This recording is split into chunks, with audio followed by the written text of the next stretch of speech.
Tanda Allah sayang, tanda Allah sedang sayang kamu, hidupan kamu. Allah redha dengan hidup kamu. Ialah kamu ada ujian dalam hidup kamu. Ini Alhamdulillah. Siapa yang hidup di dunia ni tak ada ujian? Motor hilang, ujian. Slipper hilang, ujian lah tu. Buku rujukan hilang, ujian. Perniagaan kita merosot, ujian. Dunia ni alam ujian. Allah menyayangi kamu, Allah sayang kamu. Ialah al-qabulu fil ard.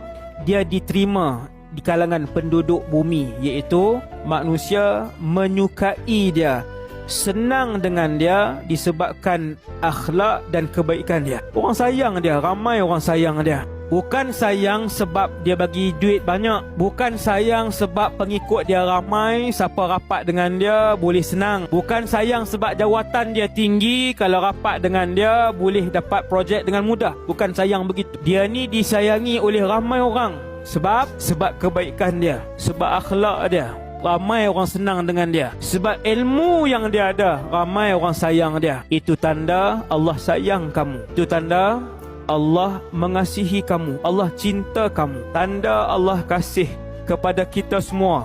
Apabila tiap-tiap benda yang kita buat, semua untuk Allah. Kita minum, bismillah, hati kita kata untuk Allah.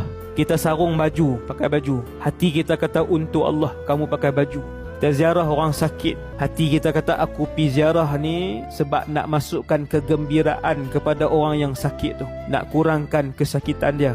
Kerana Allah. Dia mandi kerana Allah. Dia mai kuliah agama kerana Allah. Dia pergi kerja kerana Allah. Dia pergi kelas di universiti kerana Allah. Apabila tiap-tiap tindakan dan gerakan tuan-tuan untuk Allah, ketahuilah Allah sayang tuan-tuan, perempuan semua. Allah sedang mengasihi tuan-puan semua.